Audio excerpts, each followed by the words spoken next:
በጌታ የተወደዳችሁ ተመልካቾቻችን እንደምን አላችሁ? ባለፈው በነበረን ውይይት እንደተከታተላችሁት አዲስ ርዕስን በፊታችሁ ለውይይት ይዘን ቀርበናል። ያም የሶስቱ መላእክት መልእክት ምንድነው? በውስጡ ያሉት ይዘቶች ውስጥ ምን ይመስላሉ የሚለውን ውይይት በባለፈው ውይይታችን እንደ መግቢያ አድርገን የተለያዩ ሐሳቦችን አንስተን ተወያይተን ነበር። ዛሬ ደግሞ የመጀመሪያው መላእክት መልእክት በተለየ መንገድ ጠለቅ ብለን የምናይበት ወይም የምንወያይበት ውይይት ነው ይዘንላችሁ የቀረብነው። በዚህ በውይይት አብሮኝ የሚሳተፉትን አገልጋዮችን አስተዋውቃቸዋለሁ። ፓስተር ተመስገን ቡልቲ በመካከላችን ይገኛሉ። እንደገናም ፓስተር አይጠገብ ብርሃኑ በውይይታችን አብረው የሚዘልቁ ይሆናሉ። እኔም በማወያየት ማገለግላችሁ ትህትና በለጠ እባላለሁ። ውይይታችንን ከመጀመራችን በፊት ዛሬ የመጀመሪያውን መልአክ መልእክት ስለሆነ የምንወያየው ያንን መልእክት ሄደን ከመጽሐፍ ቅዱስ እናነብና ጸሎት አድርገን ውይይታችንን የምንጀምር ይሆናል እና ባለፈው እንግዲህ እንዳየነው የዚህ የሶስቱ መላእክት መልእክት የሚጀምረው በራዕይ ምዕራፍ 14 ቁጥር 6 ጀምሮ እንደሆነ ተመልክተናልና የመጀመሪያውን መልአክ መልእክት ከራዕይ ምዕራፍ 14 ቁጥር 6 እና 7 ላይ ሄደን እናነብና ከወንድማችን ፓስተር አይጠገብ ብርሃኑ ጋራ ጸሎት አድርገን ውይይታችንን እንጀምራለን። እንደዚህ ይላል የራዕይ ምዕራፍ 14 ቁጥር 6 እና 7 እንደዚህ ይላል። በምድር ለሚኖሩ ለሕዝብም ለነገድም ለቋንቋም ለወገንም ሁሉ ይሰብክ ዘንድ የዘላለም ወንጌል ያለው ሌላ መልአክ ከሰማይ መካከል ሲበር አየሁ ይላል። በታላቅም ድምፅ የፍርዱ ሰዓት ደርሷልና እግዚአብሔርን ፍሩ፣ ክብርንም ስጡት፣ ሰማይንና ምድርን ባህርንም የውሃንም ምንጮች ለሰራው ስገዱለት አለ ይላል። ይህንን ሐሳብ በአእምሯችን እንደያዝን ራሶቻችንን ዝቅ አድርገን ከፓስተር አይጠገብ ጋር ጸሎት እናደርጋለን። እሺ እንጸልይ። ታላቅና የተከበርክ የዓለማት ሁሉ ፈጣሪ እግዚአብሔር አምላካችን ከምሕረትህና ከጸጋህ የተነሳ ይሄንን ያንተን ቃል የምንወያይበት እድል ስለሰጠህ እናመሰግንሃለን። ይህ በጣም አስፈላጊ የሆነውን መልእክት በምናጠናበት ጊዜ መንፈስ ቅዱስህ በማስተዋልና በጥበብ እንዲመራን እንጸልያለን። የራሳችንን ሳይሆን በቃልህ እንደተጻፈ ያለውን መልእክት ለሚሰሙ ሁሉ ለማቅረብ እኛም ደግሞ በዚህ መልእክት ለመኖር የምንችልበትን ጸጋ እንድትሰጠን እንለምንሃለን። ሁሉ ለአንተ ክብርና ለእኛ መዳን ይፈጸም በጌታችን በመድኃኒታችን በኢየሱስ ክርስቶስ ስም አሜን። እንግዲህ ተመልካቾቻችን ባለፈው ጥናታችን እንደተከታተላችሁት ይሄ በመጨረሻ ዘመን ለምንገኝ ለእኛ ክርስቲያኖች እግዚአብሔር የሰጠን የተለየ መልእክት አለን፣ የተለየ ተልእኮ አለን ብለን እናምናለን እና ያን መልእክታችን ወይም ተልእኳችን የምናገኘው በመጽሐፍ ቅዱስ ውስጥ በራዕይ ምዕራፍ 14 ቁጥር 6 ጀምሮ በምናገኘው ክፍል እንደሆነ ባለፈው በነበረን ውይይት ተመልክተናል እና ያም የተሰጠን ተልእኮ የሶስቱ መላእክት መልእክት እንደሆነ በእነዚህ በሶስት መላእክቶች የተሰበከው አንድ መልእክት እንደሆነ ግን በተለያየ አውድ እንደሆነ ተመልክተን ነበር እና ዛሬ እንግዲህ የመጀመሪያው መልአክ ምንድን ነው ይዞ ሲሄድ የምናየው በውስጡ ያለው መልእክት ምንድን ነው የሚለውን ትንሽ ጠለቅ ብለን የምንመለከት ይሆናል መግቢያ ላይ እንዳስተዋወቅናችሁ። ስለዚህ ወደ ጥያቄዎቹ እንሄድና የመጀመሪያውን ጥያቄ ለፓስተር ተመስገን አነሳለሁ። ቅድም ስናነብ እንደተመለከት ነው የመጀመሪያው መልአክ መልእክት ሲጀምር የዘላለም ወንጌል እንደያዘ በእጁ እናያለን። ባለፈው ውይይታችን ደግሞ እያንዳንዱ መልአክ በራሱ አውድ ነው ሲሰብክ የተመለከት ነው እና ስለዚህ የመጀመሪያው መልአክ በምን አውድ ነው ወንጌልን እየሰበከ ያለው? ያ ወንጌል ደግሞ የዘላለም ወንጌል ተብሎ ደግሞ ተጠቅሶ እንመለከተዋለን እና የዘላለም ያስባለው ምንድን ነው? ሌሎች ከሰበኩት በምን ይለያል? በጣም ጥሩ። እንግዲህ እንዳልሽው የሚለው ከዚያም ሌላ መልአክ በሰማይ መካከል ሲበር አየሁ፣ እርሱም በምድር ላይ ለሚኖሩ ለሕዝብ፣ ለነገድ፣ ለቋንቋና ለወገን ሁሉ የሚሰበከውን የዘላለም ወንጌል ይዞ ነበር ይልና በታላቅ ድምፅም እግዚአብሔርን ፍሩ፣ ክብርንም ስጡት፣ ምክንያቱም የፍርዱ ሰዓት ደርሷል። ሰማይና ምድርን ባህርንና የውሃ ምንጮችንም ለፈጠረው ስገዱ አለ። ምንድነው የዚህኛው የመጀመሪያው መልአክ የሚያተኩርበት ምኑ ጋር ነው ላለው ለተባለው ጥያቄ የፍርድ ሰዓት ደርሷል። የመጨረሻው ጊዜ ውስጥ ነው ያላችሁት። እግዚአብሔር ለዘላለም ዝም ብሎ እየታገሰ አይቆይም። ሁል ጊዜ ወንጌል ይሰበካል። ወንጌል ጸጋ፣ እግዚአብሔር በጸጋ ሊያድናችሁ ይፈልጋል። እግዚአብሔር ሊታረቃችሁ ይፈልጋል። እግዚአብሔር ይቅር ሊላችሁ ይፈልጋል። ለዚያ ደግሞ አስፈላጊውን ነገር ሁሉ እግዚአብሔር አድርጓል። ያንን እግዚአብሔር ያደረገውን ተቀበሉ። ምክንያቱም በግድ አይጭንባችሁም። በእምነት በፈቃዳችሁ ተቀበሉት የሚለው ስብከት ይሰበካል። ከሐዋርያት ዘመን ጀምሮ ይሄ ክርስቶስ ኢየሱስ ጌታ ስለመሆኑ፣ አዳኝ ስለመሆኑ፣ ስለሞቱ፣ ስለትንሣኤው፣ በደሙ ስለሚዳነው ድነት ይሰበካል። ዛሬም መሰበክ አለበት። ነገር ግን ልክ በወንጌል ምን አለ?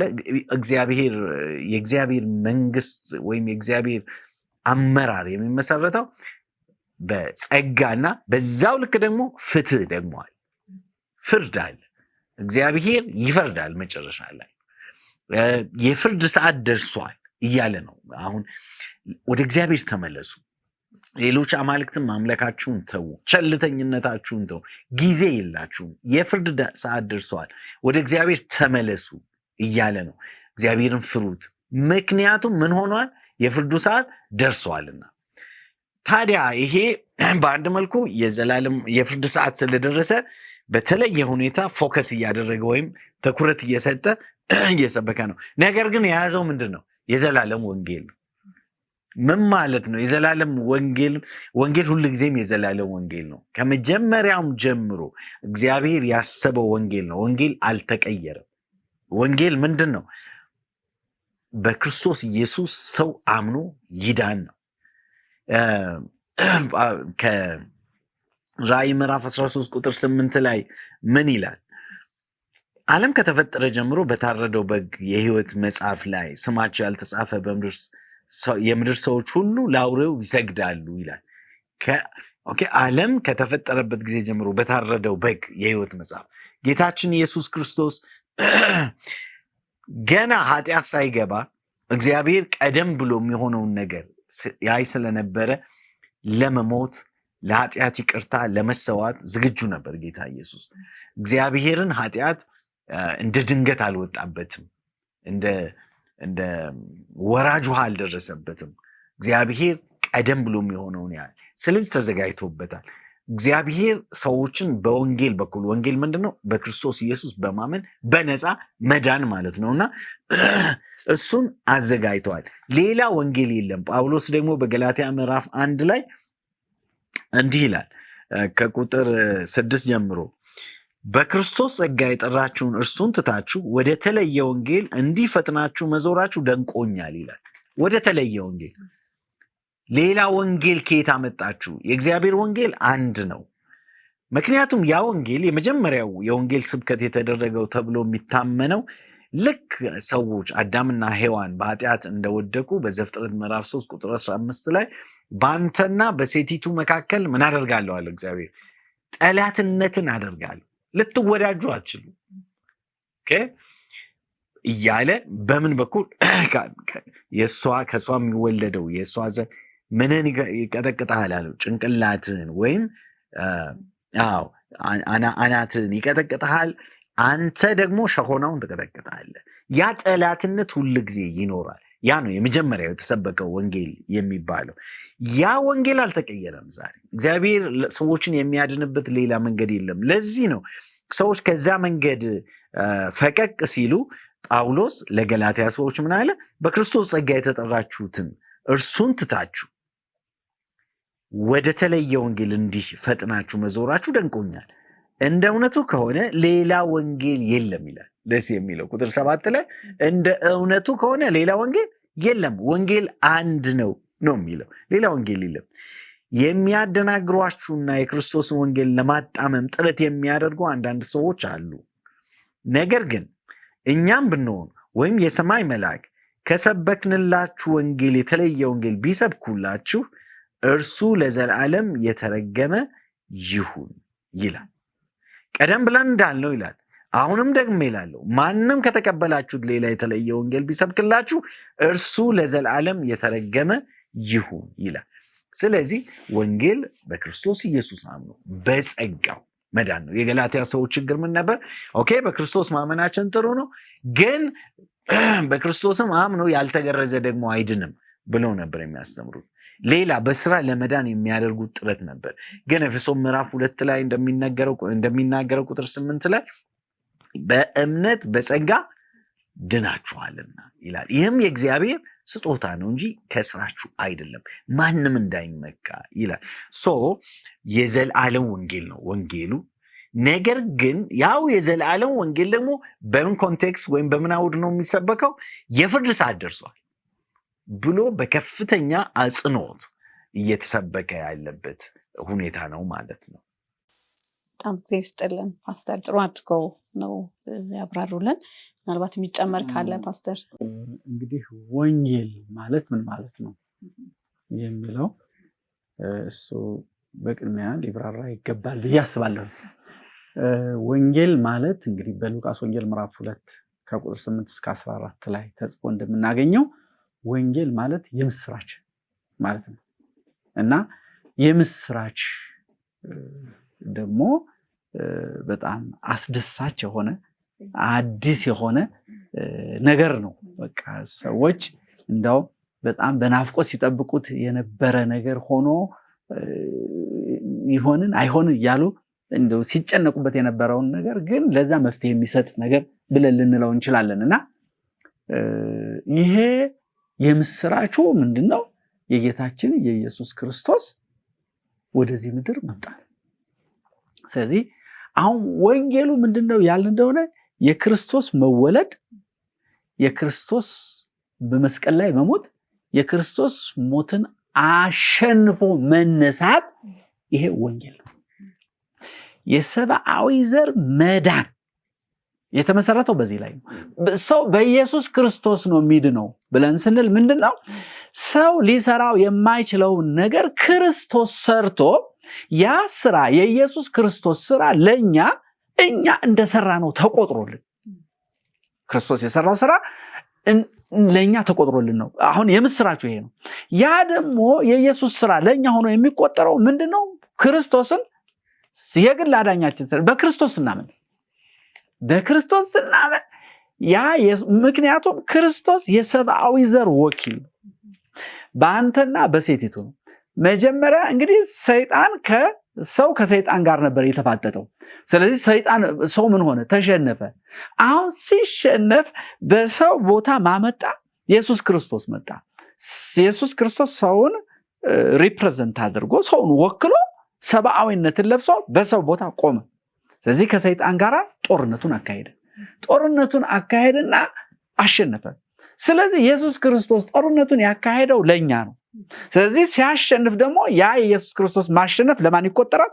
ለኛ። ምክንያቱም የኛ ወኪል ስለሆነ። ስለዚህ የምስራቹ ይሄ ነው። ወንጌል የምስራች ነው የሚባለው ይሄ ነው። ክርስቶስ እኛን ወክሎ እኛን ካሸነፈን ከጠላታችን ጋር ጦርነት ገጥሞ አሸንፎ ያንን የሱን ድል ለኛ ምን አደረገልን?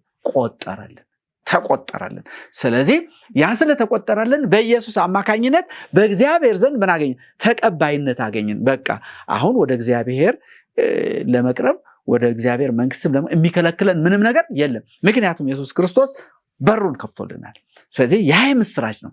አሁን ታዲያ ይሄ ወንጌል ዘላለማዊ ነው ስንል ከጥንት ጀምሮ ከአዳም ጀምሮ ምን አለ? ቅድም ፓስተር ተመስገን 3:15 ላይ በአንተና በሴቱ በዘርና በዘሯ እና የሴቲቱ ዘር የተባለው ማን ነው?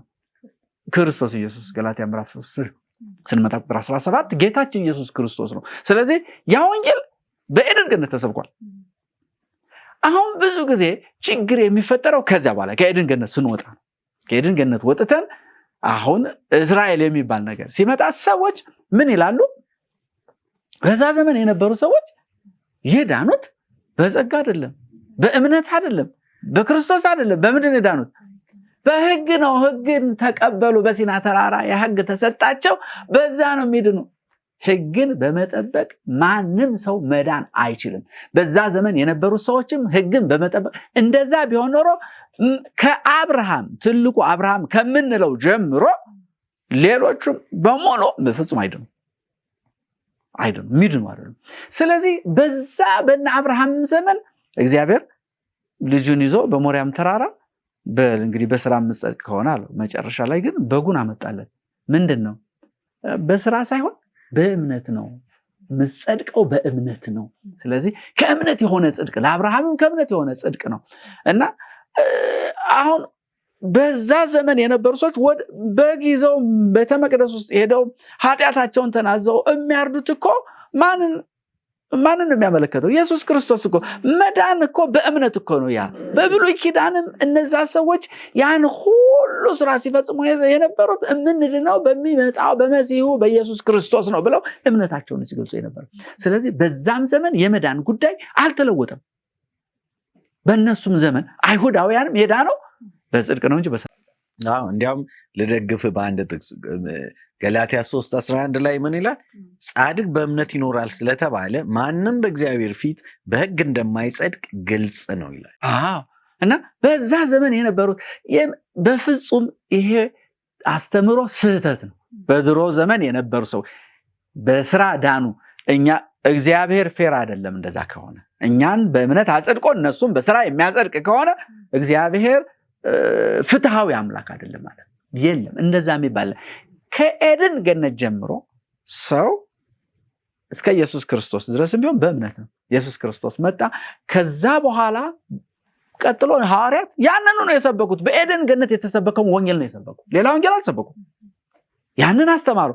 አሁንም ይሄ የዘላለም ወንጌል የዘላለም የተባለው ለዛ ነው። ምንም የሚለወጥ ነገር እግዚአብሔር ሰውን የሚያድንበት መንገድ አንድ ብቻ፣ ከዚያ ውጭ የለም። አሁን ትልቁ ችግር ምንድነው?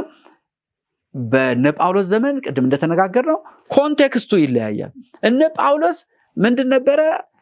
በማን ላይ ነው ያተኮሩ? በመሲሁ ላይ ነው ያተኮሩ። ክርስቶስ እርሱ መሲህ፣ እርሱ አዳኝ፣ መሲሁ ነው የሚያድነው። እነሱም አይሁዶችም መሲህን ይጠብቃሉ። አዳኙ መሲህ ነው ብለው ያምናሉ።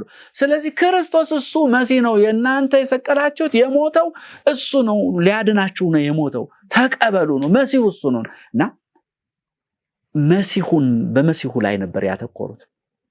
የነሱ የዘላለም ወንጌል መሲሁን አጉልቶ ማለት መሲሁን አዳኝነቱን አጉልቶ በማሳየት ነው ሲሰበክ የነበረው። አሁን ደግሞ ዘመን ፍጻሜ መጣ። ያ እየተሰበከ አዳኝነቱ እየተሰበከ ቀጥሏል። በአዳም አዳኝነቱ ሲሰበክ ነበረ፣ በእስራኤላውያኖችም ሲሰበክ ነበረ፣ በሐዋርያትም ሲሰበክ ነበረ አዳኝነቱ። አሁንም አዳኝነቱ ያው የዘላለም ወንጌል ነው የሚሰበከው። ይሄ አዳኙ ኢየሱስ ክርስቶስ ግን አሁን መታወቅ ያለበት አዳኝ ብቻ ሳይሆን ምንም ነው፣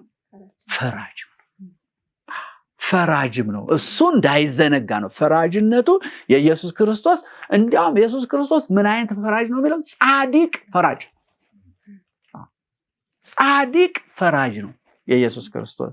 በጣም በጽድቅ የተሞላ ፍርድ ነው የሚሰጠውና ስለዚህ እነዚህ ሁለቱ አዳኝነቱና ፈራጅነቱ ሁለቱ እንደዚህ ሳይመልቲኒየስሊ አብረው የሚሄዱ ነገሮች ናቸው። አንዱ በአንዱ ላይ አንዱ በሌላው ላይ እንትን አያደርጉም። ራሳቸውን ችለው የሚሄዱ ወንጌልን ሙሉ የሚያደርጉ ነገሮች ናቸውና አሁን ብዙ ሰዎች ችግሩ ምንድነው የተባለ እንደሆነ ፍርድ ሲባል እንዴት ብሎ ወንጌል ይሆናል? ፍርድ እንዴት ወንጌል ይሆናል? ሰው ፍርድን በጣም አድርጎ ነው የሚፈራው። ግን ኢየሱስ ክርስቶስ ፈራጅ ነው ስንል ምን ማለት ነው? በማን ላይ ነው የሚፈርደው? የሚፈርደው በሰይጣን ላይ ይፈርዳል። ሊፈረድበት የሚገባ እሱ ነው። ይህን ሁሉ ቀውስ ያመጣ እሱ ነው። በሰዎች ላይ መፍረድ አይፈልግም ኢየሱስ ክርስቶስ። ለምን? ዋጋ ከፍሏል። ለሰብአዊ ዘር ሁሉ ዋጋ ከፍሏል። በማንም ላይ መፍረድ አይፈልግም። ነገር ግን ኢየሱስ ክርስቶስ ደግሞ የፍቅር አምላክ ስለሆነ ደግሞ የሰዎችን ምርጫ እምቢ ማለት አይችልም። አሁን ትልቁ ችግር ሰዎችን አይደለም ኢየሱስ ማጥፋት የሚፈልገው። ኢየሱስ ማጥፋት የሚፈልገው ኃጢአትን ነው ማጥፋት የሚፈልገው። ግን አሁን ትልቁ ችግር ምንድነው? ሰዎች ኃጢአትን አንላቀቅም፣ ከኃጢአት ጋር መኖር እንፈልጋለን ካሉ፣ ስለዚህ ማን ነው የፈረደው? ራሳቸው ናቸው የፈረዱ። በማንም እንኳን አይፈርድም። ፍርድን ለወልድ ሰጠው ይላል አይደለ? እኔም አልፈርድባቸውም አይደለ? ይሄ ምን ይፈርድባቸዋል? ይሄ ቃል ይፈርድባቸዋል። አለቀ። ይሄንን የድነት ወንጌል የማይቀበል ከሆነ ኦልሬዲ ሰውየው ራሱ በራሱ ላይ ፈርዷል። ይሄ ነው። ስለዚህ የዘላለም የተባለው ይሄ ነው። ወንጌል የምስራች ነው። ምክንያቱም ከኃጢአት ነፃ መውጣት ከዘላለም ሞት ነፃ መውጣት ነው። የምስራች ነው። የምንድነው ነው በኢየሱስ ክርስቶስ ነው። በኤደን ገነት ተሰብኳል፣ በቤተ መቅደሱ ተሰብኳል፣ በሐዋርያት ዘመን ተሰብኳል። አሁን በመጨረሻው ዘመንም ያው ወንጌል ግን ከተለየ አውድ ይሰበካል ማለት ነው። በጣም ዜር ስጥልን። በጣም ጥሩ አድርጋችሁ ነው ሁለታችሁም ያቀረባችሁት። የሚገርመው ግን ይሄ ፍርድ ሀሳብ ድሮም ነበረ። ቅድም እንዳሉ አይደለ በኢቭን በዮሐንስ ወንጌል ምዕራፍ 3 ላይ በጣም የምንወደው ጥቅስ አለ አይደለ?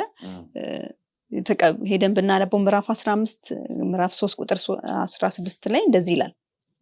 ዮሐንስ ወንጌል ምዕራፍ 3 ቁጥር 16 ላይ በእርሱ የሚያምን ሁሉ የዘላለም ሕይወት እንዲኖረው እንጂ እንዳይጠፋ እግዚአብሔር አንድያ ልጁን እስኪሰጥ ድረስ ዓለምን እንዲሁ ወዷልና ይላል። ይህ እንግዲህ ለሰው ሁሉ የተሰጠው የደህንነትን ስጦታ ያመላክታል። ቀጥሎ ግን ያለው ጥቅስ በምናይበት ጊዜ ምንም እንኳን በዘመኑ ትኩረት ባይሰጠውም ግን በደንብ ፍርድ እንዳለ በዛን ጊዜ ያመላክታል። ምን ይላል? ዓለም በልጁ እንዲድን ነው እንጂ በዓለም እንዲፈርድ እግዚአብሔር ወደ ዓለም አላከውምና በእርሱ የሚያምን አይፈረድበትም፣ በማያምን ግን በአንዱ በእግዚአብሔር ልጅ ስላላመነ አሁን ተፈርዶበታል ይላል። እና ቅድም እንዳለው ፍርዱ የሰውየው ምርጫ ያመጣው ነው እንጂ እግዚአብሔር ግን ያዘጋጀው ሰው ሁሉ እንዲድን ምን ነው ወንጌልን ለሰው ሁሉ ነው ያዘጋጀው። እና በጣም የሚያስገርም ነው። ስለዚህ እንግዲህ ሰዓታችን እንዳይሄድ ወደሚቀጥለው ጥያቄ ደግሞ ሄደን ብንመለከት እንግዲህ የዘላለም ወንጌል ይዟል። ያ ወንጌል ከዘመናት ጀምሮ እግዚአብሔር ያዘጋጀው አንድ መንገድ እንደሆነ ተመልክተናል። እንደገናም ደግሞ ከፍርድ አንጻር እንደሚሰበክም ደግሞ አይተናል። ለማን ነው የሚሰበከው ይሄ ወንጌል? የሆነ የተወሰነ የተከለሉ ሰዎች አሉ ወይስ ለማን ነው እንዲሰበክ ይሄ መልአክ መልእክቱን ይዞ የምንመለከተው ለማን ነው? ወል እንግዲህ የሚለው ጥቅሱ ላይ ራዕየ ዮሐንስ ምዕራፍ 14 ቁጥር 6 እና 7 ላይ ምንድነው የሚለው? ለነገር፣ ለቋንቋ፣ ለወገን ሁሉ ነው የሚለው እና ይሄ የዘላለም ወንጌል የመዳን ወንጌል የማይመለከተው ሰው የለም እና ለነገር፣ ለቋንቋ፣ ለወገን፣ ለሰብአዊ ፍጥረት ሁሉ ይህ መልእክት መሰበክ አለበት። የክርስቶስ አዳኝነትና በኢየሱስ ክርስቶስ የተገኘው የዘላለም ሕይወት ለሰብአዊ ዘር ሁሉ በቃ በአራቱም ማዕዘን እንዳውም ራዕየ ዮሐንስ ምዕራፍ 18 ከቁጥር 1 እስከ 4 ላይ ምድር በራች ይላል። በቃ ልክ እንደዛ ሰብአዊ ዘር ሁሉ በሙሉ መልእክቱን እስከሚሰማ ድረስ። ለምንድን ነው እስከሚሰማ ድረስ?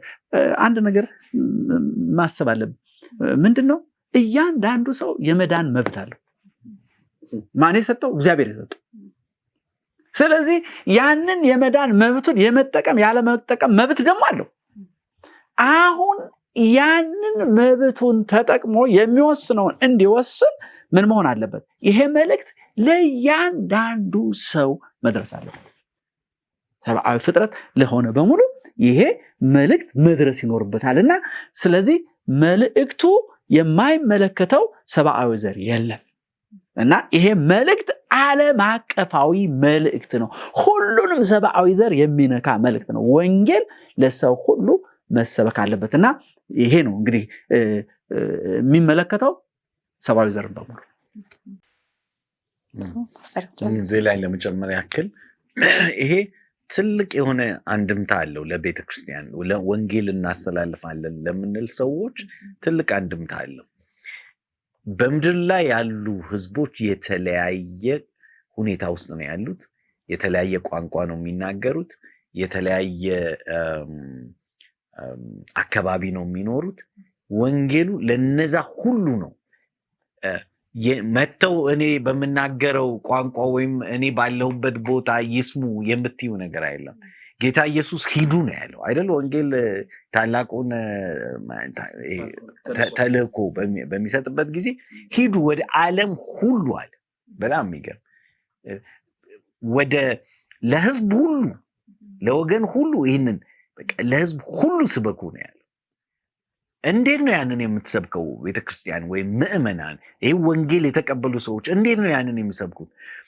በመጀመሪያ ደረጃ በመሄድ ነው። እንጂ ሰዎቹ ወደኛ ይምጡ ብለህ ቁጭ የምትልበት አይደለም።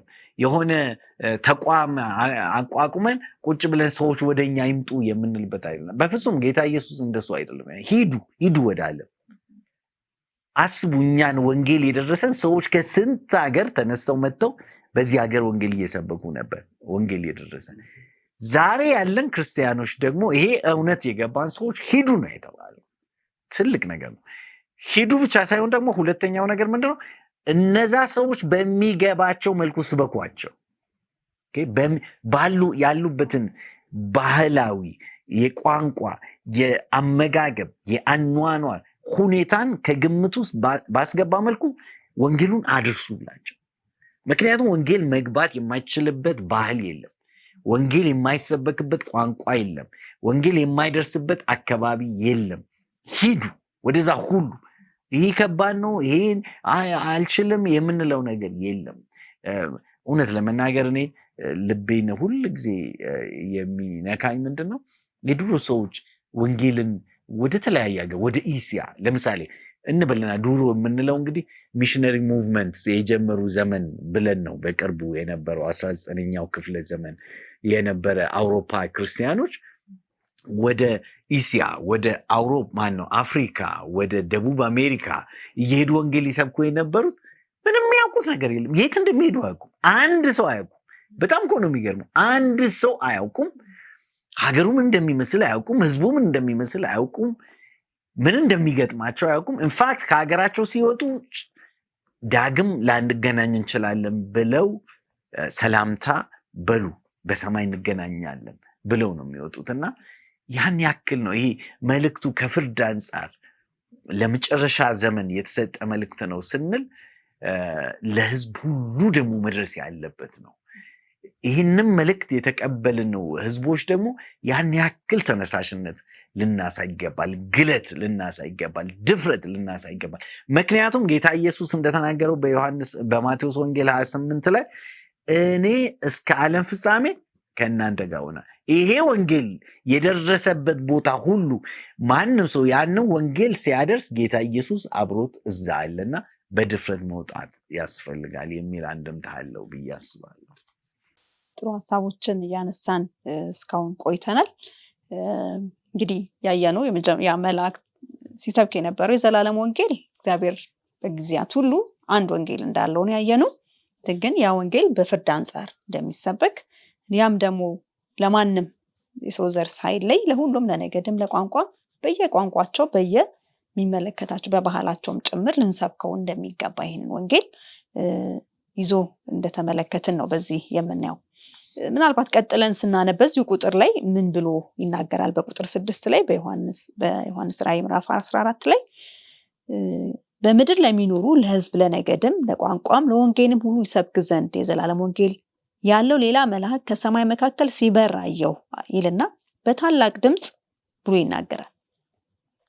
በባለፈው ውይይታችን ሲበር የሚለውን ሀሳብ ተመልክተናል። ይህ በታላቅ ድምፅ የሚለውን እንደገና ደግሞ በሰማይ መካከል እየበረረ መሆኑን እንደው የተወሰነ ሀሳቦች እንደው የሚገናኝ ነገር ካለው ልናውቀው የሚገባ ነገር ካለ በመሃሉ በውስጡ ያለ የተደበቀ ሀሳብ ካለ እሱን ብናነሳ፣ ከዛ ቀጥሎ ደግሞ የፍርዱ ሰዓት ደርሷልና እያለ ይናገራል። ይሄ የእግዚአብሔር የፍርድ ሰዓት መቼ ነው? ፍርድ እንዳለ ተነጋግረናል። ወንጌልም የሚሰበከው በፍርድ አንጻር ነው ብለናል። የእግዚአብሔር የፍርድ ሰዓት ከደረሰ መቼ ነው? ለኛ ደርሷል ወይስ ትንሽ ቀድሞ ነበር ከደረሰ ወይስ ከዚህ በኋላ ነው ያ ደርሷል የተባለው ጊዜ የሚለውን እነዚህን ጥያቄዎች ብናነሳ፣ አንደኛ በታላቅ ድምፅ የሚለውን ብናየው ከሰማይ መካከል መብረሩ ምንን ያመላክታል? እንደገናም ደግሞ የፍርዱ ሰዓት ደርሷል ስንል መቼ ነው የደረሰው? አሁን ነው ወይስ ትንሽ ይቆያል? ጊዜው ብናውቀው። እንግዲህ ምንድነው ቅድም እንዳለው በታላቅ ድምፅ ሲል እንግዲህ በታላቅ ድምፅ የምንጮኸው እኛ ካለንበት ራቅ ላለ ሰው ነው እና ራቅ ያለ ሰው ነው። ምክንያቱም እዚህ ቁጭ ብለን እንደምንወያየው አሁን በምንወያየው ደረጃ ብንናገር ከዚች ውጭ ያለ ሰው ሊሰማን አይችልም። ስለዚህ ሌላ ሰው በጣም የራቀ ሰው እንዲሰማን የምንፈልግ ከሆነ ድምፃችን አውጥተን ጮኸን እንናገራለንና ምንድነው መልእክቱ? ቅድም እንዳልነው መልእክቱ በቃ በሁሉም ቦታ ነው። ጮህ ብለን ስንናገር አንድ የሆነ በጣም አስፈላጊ የሆነ ነገር እንዳለ የሚያመለክት ነው። ጮህ ብለን ስንናገር ዝም ብለን ኖርማሊ እንናገራለን። ብንናገር ምንም ሰው እንትን አይደለም። ነገር ግን ጮህ ብለን ስንናገር ምን ሆኖ ነው? ሰው አቴንሽኑን ይስባል። ስለዚህ በቃ በታላቅ ድምፅ ሲል የሰዎችን አቴንሽን ሊስብ በሚችል አይነት መልኩ ነው መልእክቱ መቅረብ ያለበት። የሰዎችን ሐሳብ ወደ መልእክቱ ሊሰበስብ፣ ወደ መልእክተኛው ሊሰበስብ፣ ወደ እግዚአብሔር ቃል ሊሰበስብ በሚችል አይነት አቀራረብ መልእክቱ መድረስ አለበት እና ይሄ ወንጌልን ስናገር ኮንቴክስቹዋል ነው። ቀደም ፓስተር ተመስገን አንስቷል እና አውዳቸውን በጠበቀ አይነት ሰዎቹ ሊገባቸው ሊያስተውሉት በሚችሉት አይነት መንገድ ለሰዎቹ ምን መሆን አለበት? መቅረብ አለበት። ያ በታላቅ ድምፅ ማለት ነው። ሰዎች ሊያስተውሉት ሊረዱት በሚችሉት አይነት መንገድ፣ ሐሳባቸውን በደንብ ሊስብ በሚችል አይነት መንገድ ለሰዎቹ መቅረብ አለበት ነውና ይሄ ነው። በሰማይ መካከል ስንልም ያው ነው። አንድ ነገር ሴንተሩን ነው የሚያሳየው። ማዕከል ላይ ያለ ነገር በሙሉ ምን ያደርጋል? የሰዎችን አቴንሽን ይስባል። የሌላው ሁሉ አቴንሽን መሀል ላይ ላለው በሱ ላይ ነው የሚያርፈው እና እነዚህ ሁለቱ ተደጋግፈው የሚሄዱ ነው። የሰዎችን አቴንሽን፣ የሰዎችን ሐሳብ፣ አመለካከት በደንብ አድርጎ ሊቆጣጠር ሊስብ በሚችል አይነት መቅረብ አለበት ነው። የፍርዱ ሰዓት የሚለው ደርሷል። እንግዲህ የፍርዱ ሰዓት ደርሷል ሲል አለ ማለት ነው እና ይሄ መጥቷል ማለት ነውና ይሄ የፍርድ ሰዓት ብለን ስንል ፍርዱ ምንድን ነው? የፍርዱ ሰዓት የደረሰው እንዴት ነው ነውና አሁን ፍርድ ስንል በዳንኤል ምዕራፍ 7 9 እስከ 10 ላይ ዙፋኖችም እስኪዘረጉ ድረስ አየሁ። በዘመናት የሸመገለው ተቀመጠ። ልብሱም እንደ በረዶ ነጭ፣ የራሱም ፀጉር እንደ ጥሩ ጥጥ ነበረ። በዙፋኑም የእሳት ነበልባል ነበረ። መንኮራኩሮችም የሚነድ እሳት ነበሩ። የእሳት ፈሳሽም ከፊቱ ይፈልቅና ይወጣ ነበር። 1000 ጊዜ 1000 ያገለግሉት ነበር። እልፍ አላፈትም በፊቱ ቆመው ነበር። ፍርድም ሆነ መጽሐፍትም ተከፈቱ ይላል። እንግዲህ መጽሐፍትም ተከፈቱ። አሁን መጽሐፍት በሚከፈቱበት ጊዜ ምን አለ ማለት ነው?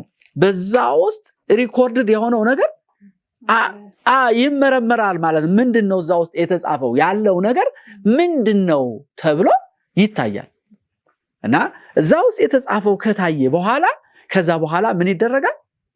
ፍርድ ይሰጣል እና መጽሐፍቱ ምንድነው? እያንዳንዱ ሰው በዚህ ምድር ባለበት ጊዜ የሚሰራው ነገር ሁሉ ያለፈበት ሁኔታ ሁሉ ሪኮርድ የተደረገበት ነው፣ የተመዘገበበት ነው እና አሁን በልክ ፍርድ የሚሰጠው በዛ በመጽሐፍ ተጽፎ እንደተገኘ እንዲያውም ራዕየ ዮሐንስ ምዕራፍ 20 ቁጥር 12 ላይ ሁሉም በመጽሐፍ ተጽፎ እንደተገኘ ተፈረደበት ነው።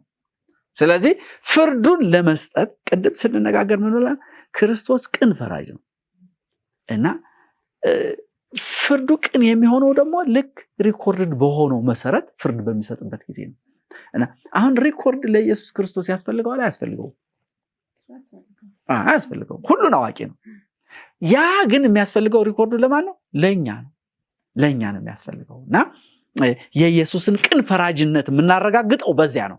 ስለዚህ በዚህ አይነት አሁን ይሄ ፍርድ እንዴት ነው የሚካሄደው ያልን እንደሆነ ዳንኤል ምዕራፍ 8 ቁጥር 14 ላይ እንደተገለጸው መቅደሱ ይነጻል ይላል እና ይሄ መቅደስ የሚነጻው በአይሁዶች ታሪክ ስንመለከት መቅደሱ የሚነጻው የስርየት ቀን ነው እና በዓመቱ ውስጥ ሰዎች ኃጢአታቸውን ይናዘዛሉ። ያ ኃጢአታቸው በሚያቀርቡት መስዋዕትነት አማካኝነት በደሙና በካህኑ ምልጅ አማካኝነት የኃጢአት ይቅርታ ግን ኃጢአቱ ግን የት ሪኮርድ ይሆናል? ቤተ መቅደስ ውስጥ ሪኮርድ ይሆናል። የት? መጋረጃው ላይ መጋረጃው ላይ ሪኮርድ ይሆናል። በዓመቱ መጨረሻ ግን በዓመቱ የተሰበሰበውን ኃጢአት ምን የሚያደርጉበት ነው? የሚያስወግዱበት ነው። ይወገዳል። እና በሚወገድበት ጊዜ ቤተ መቅደሱም ንጹህ ይሆናል፣ ህዝቡ ንጹህ ይሆናል። ስለዚህ አሁን እግዚአብሔር ጥረት እያደረገ ያለው ምንድነው? በቃ የኃጢአትን ሪኮርድ በሙሉ አስወግዶ ሰብአዊ ዘርን ምን ማድረግ ነው? ነፃ ማድረግ።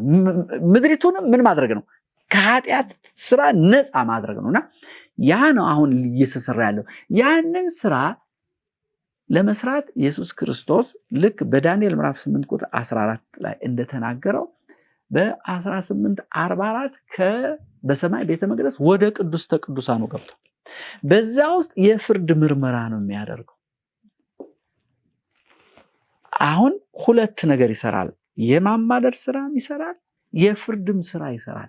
አሁን ኢየሱስ ክርስቶስ መጨረሻ ላይ ይህን ስራ በሚሰራበት ጊዜ ሲፈጽም ምንድነው የሚለው?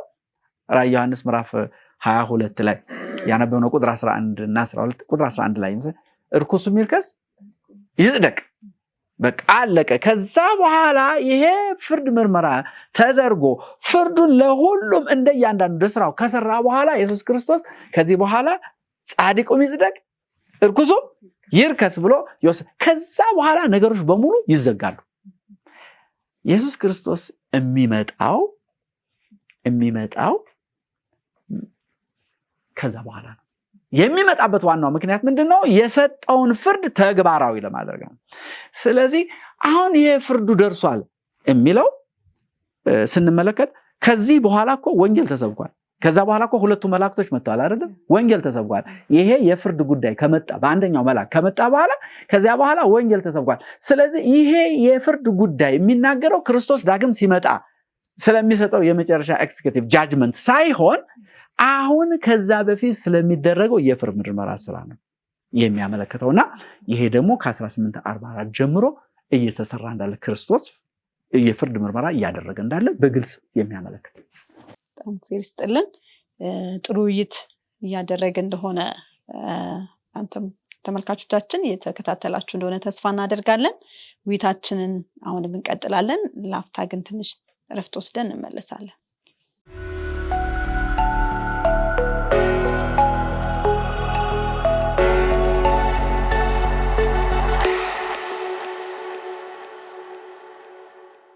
ካፍታ በኋላ ወደ ውይይታችን ተመልሰናል። ተመልካቾቻችን አሁን ቀጥለን በቁጥር ውስጥ ያሉትን ሌሎች የመጨረሻ ሐሳቦችን አይተን ውይይታችንን ወደ ፍጻሜ እናመጣለን እና ቀጥሎ እንግዲህ ቁጥር 7 ጀምሮ ሲናገር ይሄ የመጀመሪያው መልአክ መልእክት በታላቅ ድምጽም ይላል የፍርዱ ሰዓት ደርሷልና እግዚአብሔርን ፍሩ፣ ክብርንም ስጡት፣ ሰማይንና ምድርን ባህርንም የውሃንም ምንጮች ለሰራው ስገዱለት አለ ይላልና ይሄ እንደዚህ በዚህ ውስጥ ያሉት ሐሳቦች ምን ማለት ናቸው? ለምሳሌ የመጀመሪያው በምንመለከትበት ጊዜ እግዚአብሔርን ፍሩ ይላል።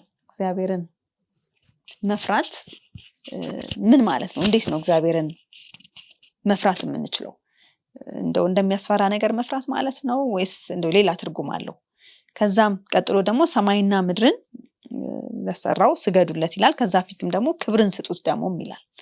እግዚአብሔርን መፍራት ክብርን መስጠት፣ እንደገናም ሰማይና ምድርን ለሰራው ለእግዚአብሔር ሁሉን ለሰራው ለእግዚአብሔር መስገዳችን እንዴት ነው የምናውቀው? ለሱ እየሰገደ መሆናችንን ለሌላስ ደግሞ አለመስገዳችንን እርግጠኛ የምንሆንበት መንገዶች አሉ ወይ የሚለውን ሐሳቦች አንስተን ወደ ፍጻሜ እናመጣለን ውይይታችንን።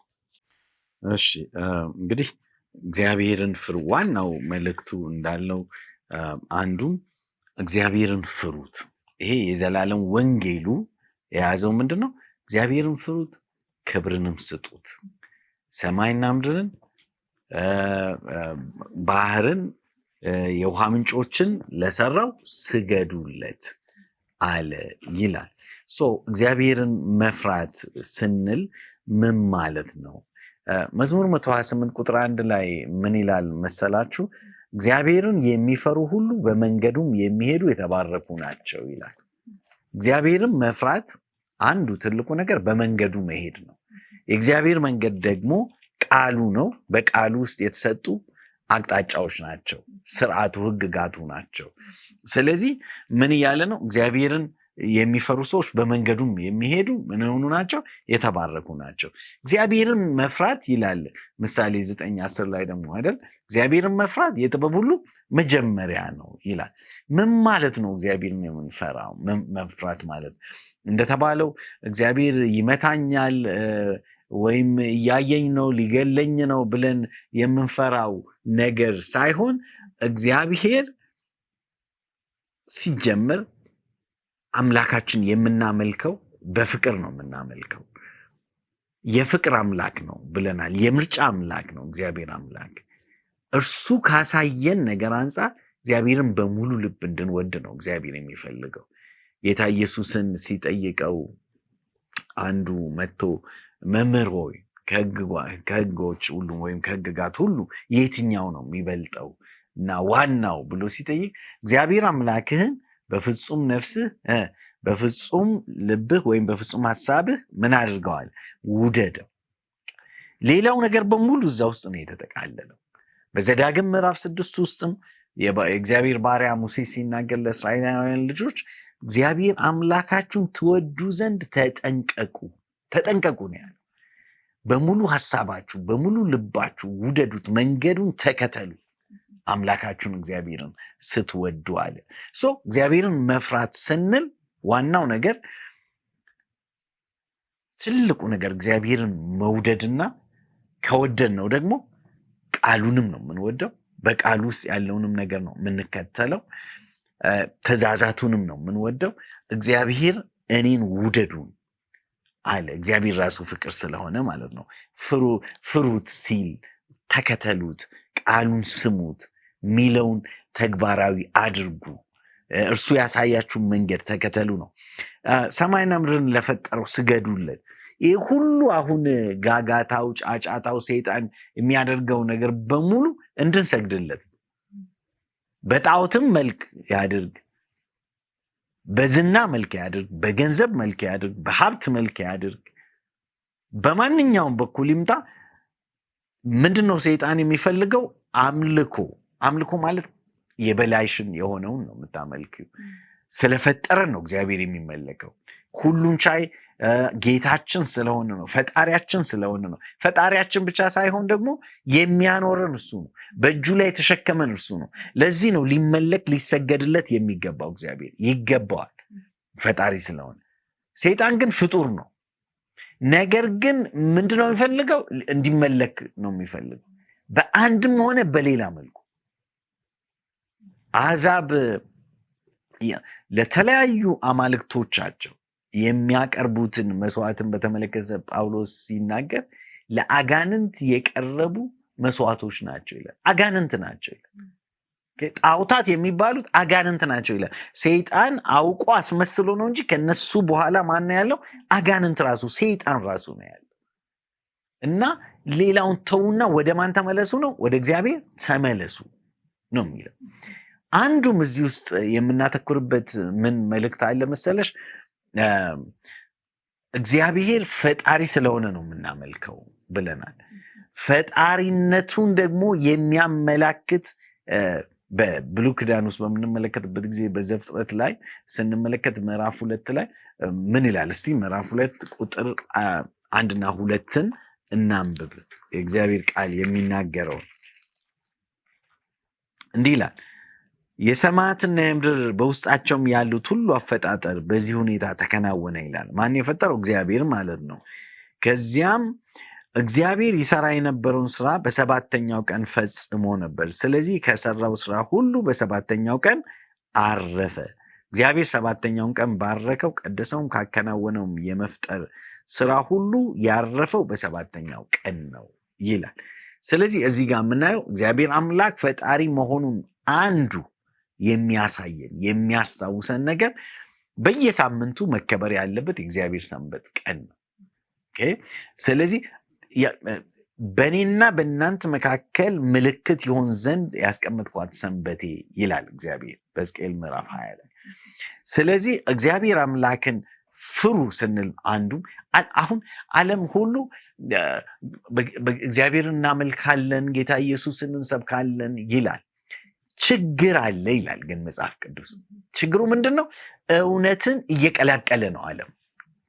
አብዛኛው ወንጌልን እሰብካለሁ የሚለው እግዚአብሔርን ቃል በሙላት አይደለም የሚሰብከው፣ እየቀላቀለ እየሰበከ ነው ያለው። እየኖረም አይደለም፣ እየቀላቀለ ነው። ስለዚህ አንዱም ምንድን ነው እግዚአብሔር ፈጣሪ መሆኑ የሚያሳየው አንዱ ትእዛዛቱ ናቸው። አንዱም ትእዛዙ ደግሞ የሰንበት ቀን ነው። እግዚአብሔር ከፈጠረው ፍጥረት ሁሉ አረፈ ይላል በሰባተኛው ቀን። በዛ ቀን ደግሞ ምን አደረገ ይላል? ያን ቀን ባረከው፣ ቀደሰው ይላልና እንግዲህ እግዚአብሔርን ፍሩት፣ ክብርንም ስጡት፣ ሰማይና ምድርን ባህርን የውሃ ምንጮችንም ለፈጠረው ስገዱለት ሲል ወደ ቃሉ ተመለሱ፣ ቃሉን ጠብቁ። በተለይ 10ቱን ትእዛዛት ፎከስ አድርጉ። ከ10ቱ ትእዛዛት አንዱ ደግሞ የሰንበት እረፍት ነውና ሰው ያንን መርሳት የለበትም የሚለውም አለው። ዶክተር አይጠገብ የበለጠ ይጨምርልናል። እሺ፣ እግዚአብሔር ይስጥልን። ታንኪዩ ፓስተር። እግዚአብሔርን ፍሩ። ፍርሃት የሚባለው ቃል በሁለት አይነት ነው የሚገለጸው። አንደኛው በቃ በመንቀጥቀጥ በመደንገጥ የሚሆን ፍርሃት አለ። ሁለተኛ ደግሞ የአክብሮት ፍርሃት አለ። አንድን ሰው ስለምንወደው ያ ሰው የማይፈልገውን ነገር ላለማድረግ ጥረት እናደርጋለን። ያ ከምንወደው ከፍቅር አንጻር ነው። ስለዚህ እዚህ ላይ የተጻፈው በራዕየ ዮሐንስ ውስጥ በሶስቱ መላእክት መልእክት ያለው መፍራት እግዚአብሔርን በቃ በመንቀጥቀጥ እንደው በመጨነቅ አይደለም፣ እግዚአብሔርን በመውደድ የአክብሮት መገለጫ የሆነ ፍርሃት ነው። እና ሌላው ደግሞ እግዚአብሔርን መፍራት ማለት መክብብ 12:13 ላይ የነገሩ ሁሉ ፍጻሜ እንስማ፣ ይሄ ሰው ሁለንተናውንና እግዚአብሔርን ፍራ፣ ትእዛዙንም ጠብቅ። እግዚአብሔርን መታዘዝ እግዚአብሔርን መፍራት ነው። ስንታዘዝ ፈራን ማለት ነው። እና ክብርም ስጡት ይላል። ሌላኛው ክብርም ስጡት። ክብርም ስጡት ማለት ምን ማለት ነው? እግዚአብሔርን ማክበር ማለት ምን ማለት ነው? ያና በተለያዩ መንገዶች ይገለጻል እግዚአብሔርን ማክበር። እና የመጀመሪያው ምንድነው ያለ? እግዚአብሔር ያዘጋጀውን የድነት መንገድ እግዚአብሔር ያዘጋጀውን የድነት መንገድ መቀበል እግዚአብሔርን ማክበር ነው። አለመቀበል ደግሞ እግዚአብሔርን አለማክበር ነው። እግዚአብሔር ቅድም እንደተናገር ያዘጋጀው የዘላለም ወንጌል የድነት እቅድ አንድ ነው። ያንን የተቀበልን እንደሆነ እግዚአብሔር ያዘጋጀውን ስንቀበል እግዚአብሔርን ማክበራችን የምንገልጸው በሱ ነውና ሌላም ደግሞ ምንድነው እግዚአብሔርን ማክበር ምንድነው? እግዚአብሔር ላደረገልን ነገር እግዚአብሔርን ማመስገን፣ ያደረገልን ነገር አውቀን ተረድተን ማመስገን። መዝሙር 50:23 ላይ የሚያመሰግነኝ ያከብረኛል ይላል። ስለዚህ እግዚአብሔርን ማክበር በዛ ይገለጻል።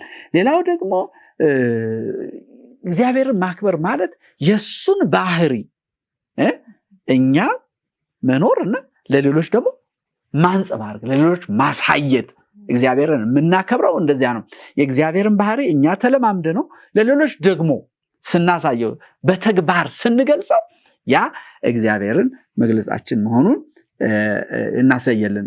እግዚአብሔርን ማክበር ደግሞ ቅድም እንደተነጋገር ነው እግዚአብሔርን ትእዛዛትን መታዘዝ ነውና ሌላው ደግሞ ማቴዎስ ምዕራፍ 25 ውስጥ በዚህ በእነኚህ በሶስቱ ሰዎች መክሊታቸውን እንትን ባሉት እንደተገለጸው እግዚአብሔርን ማክበር ማለት እግዚአብሔርን ማገልገል። እግዚአብሔርን ስናገለግል እግዚአብሔርን አክብረነዋል ማለት ነው። ያገለገልነው ከሆነ አክብረነዋል። ማናገለግለው ለማገልገል ፈቃደኞች ካልሆነ ሌላኛው ደግሞ ችሎታዎቻችንና ስጦታዎቻችንን ለእግዚአብሔር ክብር ስናውላቸው እግዚአብሔርን እያደረግን ነው፣ እያከበርነው ነው ማለት ነው። ከዛ ደግሞ በመጨረሻ አንደኛ ቆሮንቶስ ምዕራፍ 10:31 ላይ የተገለጸው ምንድነው? ከሚያረክሱን ነገሮች፣ አካላችንን ከሚያረክሱ፣ አካላችንን ከሚጎዱ ነገሮች ራሳችንን ስንጠብቅ እግዚአብሔር ለምንድነው እግዚአብሔርን የምናከብረው? ያ ለምንድነው እግዚአብሔርን ማክበር የሚሆነው? ምክንያቱም አካላችን የመንፈስ ቅዱስ መቅደስ ስለሆነ ያንን የእግዚአብሔርን መቅደስ በጤንነት በንጽህና ከሚያረክሱና ከሚጎዱን ነገሮች ጠብቀን ያዝ እንደሆነ ያ የእግዚአብሔርን ቤተ መቅደስ በንጽህና ጠበቅን ነው፣ እግዚአብሔርን ማክበር ነው።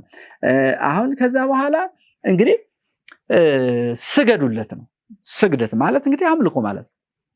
እና አሁን እንዴት ነው የምናመልከው ነው? እና ሲናገር እዚያ ላይ ሰማይና ምድርን ባህርን የውሃውን ምንጮች ስለሰራው ስገዱ አለ ነው ፓስተር ተመስገን ቅድም አንስቶታ። ይሄንን ቃል የት ነው የምናገኘው? ይሄንን ቃል በቃል የምናገኘው ዘጸአት ምዕራፍ 20 ከቁጥር 8 እስከ 11 ላይ ነው የምናገኘው። እና እዛ ላይ ምን ይላል? የሰንበትን ቀን ትቀድሰው ዘንድ አስብ፣ 6 ቀን ስራ ተግባርህን አድርግ፣ 7ኛው ቀን ግን የእግዚአብሔር የአምላክ ሰንበት ነው። አንተም ወንድ ልጅ፣ ሴት ልጅ፣ ሎሌም፣ ገረድህ፣ ከብት፣ በደጆችም ውስጥ ያለ እንግዳ እርሱ ምንም ስራ አትስሩ። እግዚአብሔርም በ6 ቀን ሰማይና ምድርን ባህር ቃል በቃል ነው ያመጣቸው። ስለዚህ አሁን እግዚአብሔርን ስናመልክ አምልኮታችን ሰማይና ምድርን ለፈጠረው አምላክ መሆን አለበት። እግዚአብሔር የሚመለከው ፈጣሪ ስለሆነ ምንድነው የፈጠረው? ሰማይና ምድር በውስጥ ያሉትን ሁሉ ነው የፈጠረው። ውሃውን ምንጭ በእነሱ ያሉትን ሁሉ ነው የፈጠረው። ስለዚህ ይሄንን ፈጣሪ ነው ትክክለኛው ማምለክ የሚባለው፣ እሱን ማምለክ ነው። እሱን የምናመልከው ደግሞ እንዴት ነው ያልን እንደሆነ ራሱ እግዚአብሔር ምን አደረገ? በ7ኛው ቀን አረፈና ከዛ በኋላ ምን አለ? የውሃውን ምንጮች ሰማይና ምድር ለፈጠረ ስገዱ አለ በዛ ቀን። ስለዚህ አሁን እግዚአብሔርን ማምለካችን የሚታወቀው እሱ እግዚአብሔር አምላክ በፈለገው አይነት መንገድ ስናመልከው ነው። አሁን ታዲያ ምንድነው የሚለው? ዘሌዋውያን ምዕራፍ 23 ቁጥር 3 ላይ 6 ቀን ስራ ይሰራል፣ 7ኛው ቀን ግን የእረፍት ሰንበት፣ የተቀደሰ ጉባኤ። የተቀደሰ ምን? አምልኮ አይደለም እንዴ? አዎ። ስለዚህ የባህርና የውሃው የምንጮቹ የሰማይ የምድር ፈጣሪ የሆነውን አምላክ እሱ በባረከው በቀደሰው እሱ በለየው። በነገራችን ላይ በ7ኛው ቀን አረፈ። ይሄ 7ኛው ቀን ምንድነው? የእግዚአብሔር የፈጣሪነቱ ማስታወሻ ምልክት። ስለዚህ የፈጣሪነቱ ማስታወሻ ነው እና በዛ ቀን እግዚአብሔርን ስናመልከው በትክክልም ሰማይና ምድርን የውሃውን ምንጮች ለሰገደው ለፈጠረው አምላክ ሰገድን፣ አመለክን ማለት ነውና ከዚህ ጋራ የሚያዝ ነው። ስለዚህ እግዚአብሔርን ማምለክ በዚህ አይነት መንገድ በጣም እግዚአብሔር ይስጥልን። እንደው ጊዜ ቢኖረን ከዚህ ገፋ ብለን በደንብ በጥልቀት ብንወያየው ደስ ይል ነበር። ነገር ግን ያው ጊዜም ስለሚያግደን ጥያቄዎቻችን ውይይታችንን በዚህ ላይ ለመጨረስ እንገደዳለን። ነገር ግን ምን አይነት ሐሳብ እንደሆነ የበለጠ ለማወቅ ከፈለጋችሁ ያንን የራዕይ መጽሐፍ ምዕራፍ 14ን ከቁጥር 6 ጀምሮ ከቁጥር 6 እና 7ን በተለይ ዛሬ የተመለከትነውን የአንደኛውን መልአክ መልእክት በግላችሁ እንድታጠኑ እና እንድትወያዩ፣ ጥያቄም ደግሞ ከፈጠረባችሁ ጥያቄያችሁን ወደኛ እንድትጽፉ ወይም ደግሞ ደውላችሁ እንድትነግሩን እንጠይቃችኋለን። ስለነበረን ጊዜ ግን እግዚአብሔርን እጅግ አድርገን እናመሰግናለን። ከባለፈው ውይይታችን ጀምሮ ይሄ የሶስቱ መላእክት መልእክት መጽሐፍ ቅዱሳዊ መሆኑን በውስጡም የተቀመጡት መልእክቶች ለእያንዳንዳችን የተሰጠን መልእክት እንደሆነ፣ ያም ደግሞ ሌላ የተለየ መልእክት ሳይሆን የዘላለም ወንጌል እግዚአብሔር ከጥንት ጀምሮ ሰብአዊ ዘር በሙሉ እንዲድንበት ያዘጋጀውን ወንጌል ከምን አንጻር ልንረዳው ይገባል፣ በዚህ በመጨረሻ ዘመን ከእግዚአብሔር ፍርድ ጋር ልንረዳውና ለሰዎችም በዛ መልክ ልናስተላልፍ፣ ሰዎችን ሳንለይ ቋንቋ ምን ሳንለይ ለሁሉ ልናስተላልፈው የሚገባ መልእክት እንደሆነ የተረዳንበት ጥሩ ውይይት ነበረን። እግዚአብሔርን ለዚህ እጅግ አድርገን እናመሰግናለን። እንግዲህ የሚቀጥሉትን ውይይታችንን እንዲሁ እንድትከታተሉ እንጋብዛችኋለን። የዛሬ ውይይታችንን ጸሎት አድርገን እንጨርሳለን። ከፓስተር ተመስገን ጋር ጸሎት አድርገን እንጨርሳለን። ጌታ አምላካችን ሆይ እጅግ አድርገን እናከብረሃለን። በቃልህ ስለመከርከን ስለተናገርከን ክብርና ውዳሴ ለስምህ ይሁን።